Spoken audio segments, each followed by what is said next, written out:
السلام عليكم، كنتمنى تكونوا بخير. اليوم غادي نحضر معكم الفلفله بواحد الطريقه زوينه بزاف.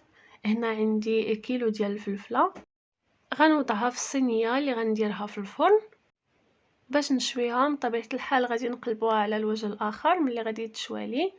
الوجه الفوقاني هذا هي الشكل ديالها ملي خرجتها من الفرن.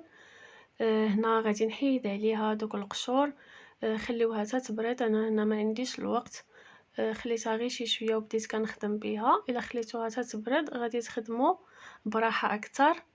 بالنسبه للكميه كننصحكم ديروا كميه اكبر. انا غير بغيت ندير لكم الطريقه، درت كيلو فقط. تقدروا ديروا 5 كيلو 10 كيلو، وغادي نوريكم الطريقه باش تحتفظوا بها. كتجي زوينه بزاف، ممكن تاكلوها هكاك مع الاكل، اولا ممكن تضيفوها للسلطه ديالكم اولا الباذنجان بالنسبه اللي كيدير الزعلوك، ولا ممكن تصايبوا بها البيتزا. يعني هاد الطريقه كتحتفظوا بها وفي نفس الوقت كتجي زوينه الى جانب الاكل.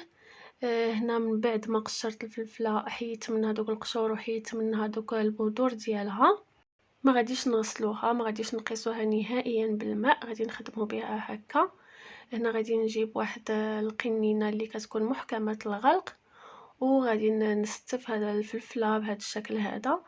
حاولوا تقطعوها هكا بشكل طولي. غادي يكون فايت لكم وشريتو بحال هذا النوع ديال الفلفله اللي كتكون مرقده. وما غاديش تكون بنينه بحال هذه اللي غادي نصايبو دابا.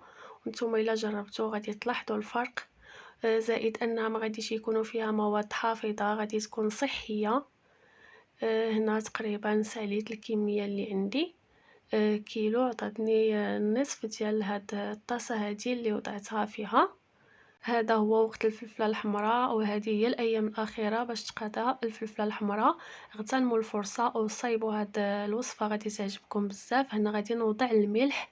بالنسبه للملح ممكن توضعوا ملعقه اولا نصف ملعقه اولا تستغناو عليه نهائيا بالنسبه للناس اللي عندهم الضغط، لان من بعد غادي نوضعوا الخل وما غاديش يخسر لينا نهائيا هذا الفلفل.